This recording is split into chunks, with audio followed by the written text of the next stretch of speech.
Crime 04 में आपका स्वागत है। स्थानीय विधायक जितेंद्र अवॉर्ड के जन्मदिन के अवसर पर एमआईएम पार्टी में काफी समय बिताने के बाद जावेद सिद्दीकी द्वारा शरद चंद्र पार्टी में प्रवेश किया गया। इस अवसर पर पत्रकार अब्दुस समद खान से बात करते हुए एमआईएम पार्टी के कलवा मुंब्रा विधानसभा अध्यक्ष सैफ पठान ने बताया कि जावेद सिद्दीकी को हमारी पार्टी की तरफ से खासदार चुनाव के समय निष्कासित कर दिया गया था। अभी उन पर निर्भर करता है कि वह किसी भी पार्टी में जा सकते हैं। वह पूरी तरह से स्वतंत्र थे तो उन्होंने अपना फैसला लिया होगा। इस पर मैं कोई टिप्पणी नहीं करना चाहता, लेकिन एक बात कहना चाहता हूं कि जिस पार्टी का और जिस विधायक जितेंद्र अवॉर्ड का जावेद सिद्दीकी द्वारा हमेशा भ्रष्टाचार को लेकर पोल पट्टी खोली जाती थी, आज उसी पार्टी में प्रवेश करके उन्होंने अपनी छवि को खराब कर दिया है। जो छवि एमआईएम के समय बेहतर थी, वह छवि आज उनकी जनता के सामने खराब हो गई है। उन्होंने विधायक जितेंद्र अवॉर्ड की जन्मदिन के अवसर पर वितरण की गई छतरी, बैग और कुछ स्कूली बच्चों के फीस भरने को लेकर कहा, 15 वर्षों में अगर मुंब्रा शहर के लिए कुछ किया होता तो शायद आज बच्चों की फीस भरने की नौबत नहीं आती। अगर कुछ करना ही चाहते हैं तो टोरेंट का जो बिल जनता का बकाया है वह क्यों नहीं भर देते, जिससे जनता को कुछ राहत मिलेगी, क्योंकि टोरेंट का तोहफा भी मुंब्रा शहर वासियों को आपने दिया है। जो भ्रष्टाचार 15 वर्षों में किया गया है, अगर उसका रत्ती भर हिस्सा जो जनता का ही पैसा है, अगर जनता को देकर राई बराबर उनका दुख दर्द दूर कर रहे हैं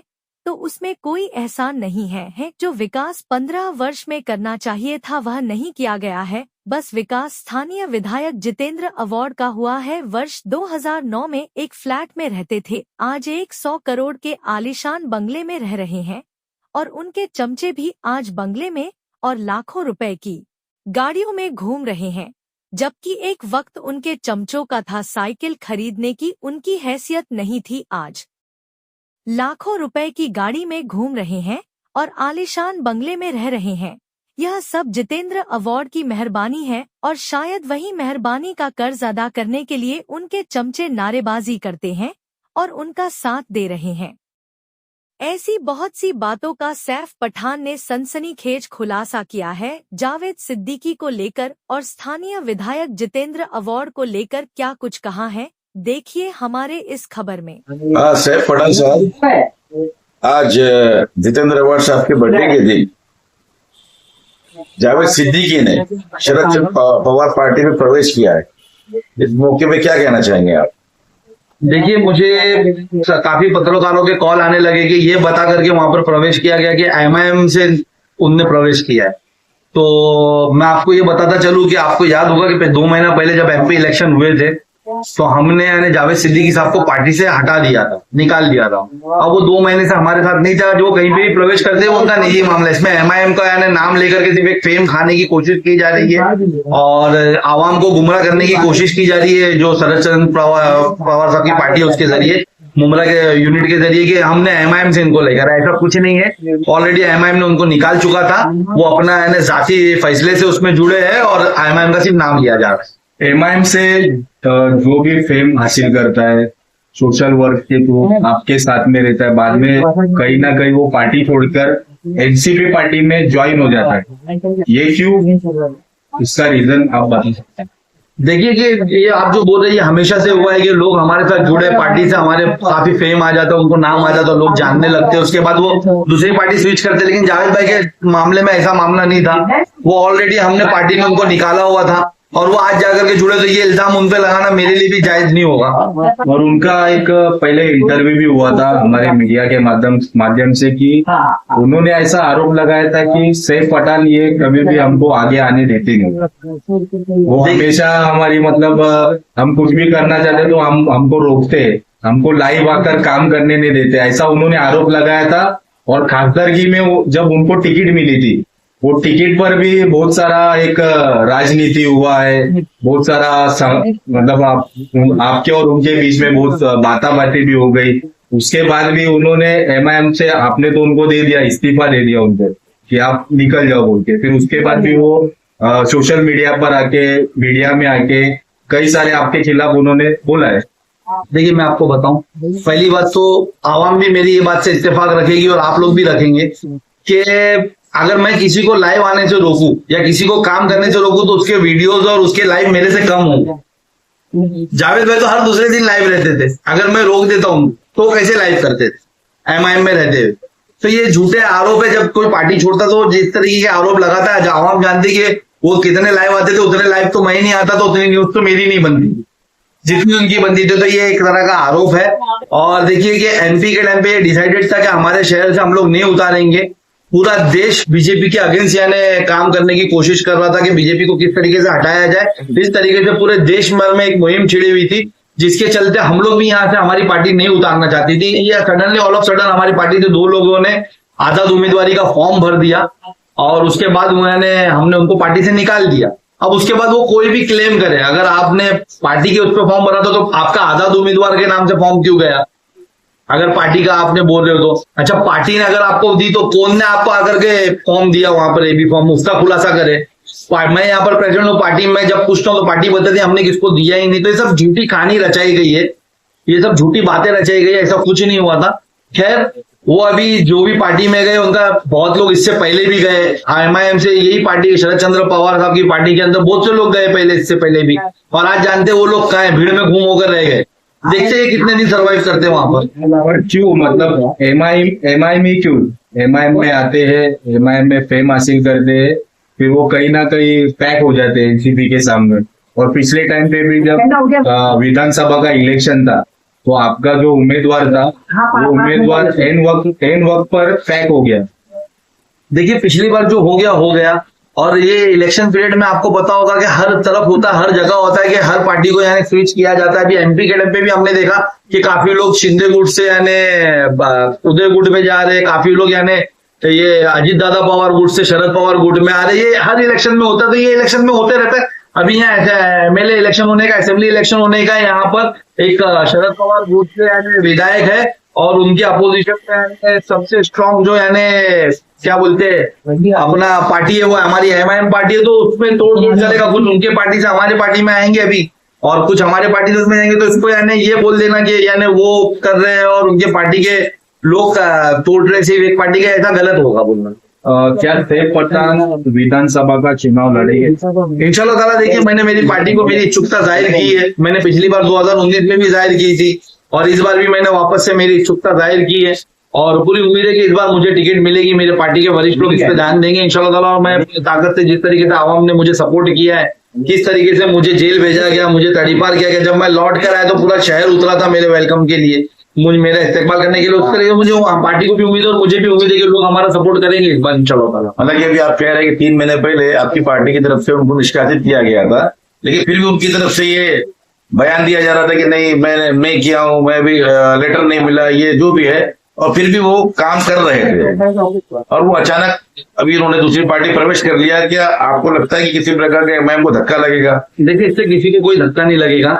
और जैसा कि मैंने आपको कहा कि वो काम कर रहे थे, मैंने भी उनके बीच में हाल ही में 1-2 इंटरव्यू देखे थे, उन्होंने साफ साफ अपने आप को एक सोशल वर्कर बता के किया था, हमारे पार्टी का नाम नहीं लेते थे। अगर आपको भी याद होगा तो, और आप वो वीडियोस भी देख सकते हैं, वीडियो कहीं नहीं होगी तो ठीक है। अभी वो कहीं चले गए थे, बीच में मुझसे भी आकर के मिले थे, उनके साहबजादे की शादी थी, मुझे दावत देने भी यहाँ आए थे, यहाँ आकर के मिले थे। उस टाइम पे मुझसे भी बात हुई थी कि भाई जो हो गया भूल जाते। मैंने कहा था कि माफीनामा आप जाहिर कर दो, उसके बाद पार्टी सोचेगी आपको लेने के लिए। तो कैसा बात हमारे साथ भी हो रही है, तो कहीं चलेगा, उनका डिसीजन है।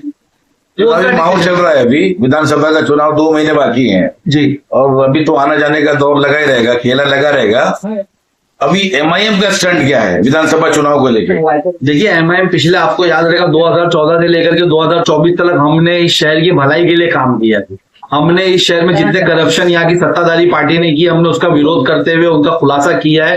उसके लिए काफी तकलीफें झेली, लेकिन हमने काम किया है। हमने इस शहर की बुनियादी सहूलतें कैसे इस शहर को मिले उस पे काम किया, आगे भी हम उसी पे काम करते रहेंगे और वो सब चीजों पे जाएंगे। हम जिस तरीके से टोरेंट हम पे मुसल्लत की गई है अपने कमीशन के चक्कर में, यहाँ के जो विधायक है या उनके लोग हैं जो उनको हफ्ता आता उसके चक्कर में, हम उसके विरोध में, हम उसका विरोध करते और करेंगे इंशाल्लाह ताला। हम टोरेंट को हटाने के लिए काम करें और अगर हम हमारा विधायक बैठता है यहाँ पर तो हम टोरेंट को हटाएंगे। हम यानी कब्रिस्तान का जो हेरफेर हुआ, स्लाटर हाउस जो हमसे छीन लिया गया, हम उसको वापस लाने की कोशिश करेंगे।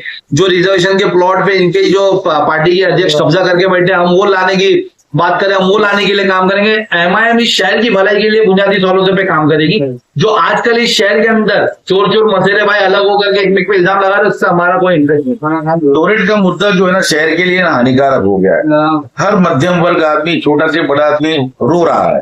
टोरेंट को आप किस तरह से हटाएंगे? देखिए, टोरेंट को हटाने के लिए पहले हमको पावर में आना बहुत जरूरी है। एक शहर का जो रिप्रेजेंटेटिव होता है उसके यानी इजाजत के बिना कोई यानी ऐसी यानी एनजीओ या ऐसी संस्था शहर में आ सकती है और शहर से जा सकती है। तो यहाँ के जो रिप्रेजेंटेटिव है बताने की जरूरत नहीं। आपके साफी भाई इकबाल भारती भाई ने उन्होंने पूरा खुलासा किया कि कितना टका कमीशन के लिए उन्होंने टोरेंट यहाँ पर लाई है यहाँ के विधायक ने। तो जब तक वो नहीं हटेंगे तो टोरेंट कैसे हटेगी? जब एमआईएम का यहाँ पर विधायक बैठेगा इंशाल्लाह ताला हम जो मंत्रालय में जो हमको प्रोसीजर करना है हमारे शहर के लिए या शहर की जनता की परेशानियों को देखते हुए जिसके लिए जनता हमको चुन के देगी हम वो काम करेंगे और टोरेंट को हटाएंगे यहाँ से। आज जितेंद्र रावत साहब का जन्मदिन था। जन्मदिन के मौके पर कई जगहों पर उनकी बैग बांटी गई, कई जगहों पर साड़ियां बांटे गए, कई जगहों पर स्कूल की फीस बांटी गई। तो क्या लगता है ये उनका एक पॉलिटिकल स्टंट था? जब विधानसभा का इलेक्शन नजदीक आ रहा है तब उनका ऐसा एक स्टंट था क्या? देखिए, उनका पॉलिटिकल स्टंट ही है, वो बिना स्टंट के कोई काम ही नहीं करते। और सब बहुत अफसोस की बात है कि अगर आप 15 साल कोई क्षेत्र के विधायक रहते हो और वहां पर आपको 15 साल बाद भी अगर कुछ चंद बच्चों को स्कूल की फीस बांटनी पड़ जाए तो बड़े अफसोस की बात है। कुछ लोगों को अगर राशन की किट बांटने पड़ जाए तो बहुत अफसोस की बात है। आप पूरी तरीके से फेल हो यहाँ पर। अरे मैं बोलता है कैंप उनको लगाना चाहिए था ना कि टोरेंट के बिल जिनको अगर ज्यादा आ रहे जबरदस्ती के जो बिल आ रहे जो हमारे पास लोग आते हैं हम जाकर के टोरेंट में लड़ते के बिल कैसे है उसको हम वहां पर सॉल्व करवाते हैं। वो चीजों के लिए कैंप लगाए ना, एक बार जनता उनको बताएगी। एक बार बिल मंगाने का कैंप तो लगाया आप, जनता आपको बताएगी कि आपके कमीशन के चक्कर में आज लोगों के घरों के जेवर बिक गए, लोगों के घरों के सामान बिक गए। जनता बताएगी ये स्टंट करके इलेक्शन से पहले लोगों को बताना कि मैं इतना बांटने वाला हूँ, इतना इसकी जरूरत ही नहीं। अगर मैं 15 साल यहाँ पर विधायक रहूं और उसके बाद अगर मैं अच्छे से काम करता हूँ यहाँ पर, मैं म्युनिसिपैलिटी से स्कूल अच्छी लेकर आ जाता हूँ, प्राइवेट स्कूल के फीस स्ट्रक्चर को मैं कंट्रोल में ला देता हूँ, मैं सब कर देता हूँ, तो मुझे ये सब करने की बांटने की जरूरत ही क्यों पड़ेगा? आप फेलियर है करके आपको ये सब करना पड़ रहा है, स्टंट करना पड़ रहा है जनता को माइल करने के लिए। सेक्युलरिज्म की आवाज कहा जाता है जितेंद्र अवार्ड को। अभी कुछ दिन पहले स्वराज संगठन के कार्यकर्ताओं द्वारा उन पर उनकी गाड़ी पर हमला किया गया और बताया जा रहा है कि कोल्हापुर, विशालगढ़ में, गाजीपुर में मस्जिद पे, दरगाह पे स्वराज संगठन के कार्यकर्ताओं द्वारा हमला किया गया, मस्जिद तोड़ी गई। उस पर उन्होंने आवाज उठाई थी और शाहू महाराज और उनपे मतलब काफी टिप्पणी की थी, उसको लेकर जो इन पर हमला किया गया, इस चीज को आप किस नजर से देख रहे हैं? आप देखिए, इलेक्शन सर पर है और ये पॉलिटिकल स्टंट सब कर रहे, कोई सेक्युलर आवाज नहीं है।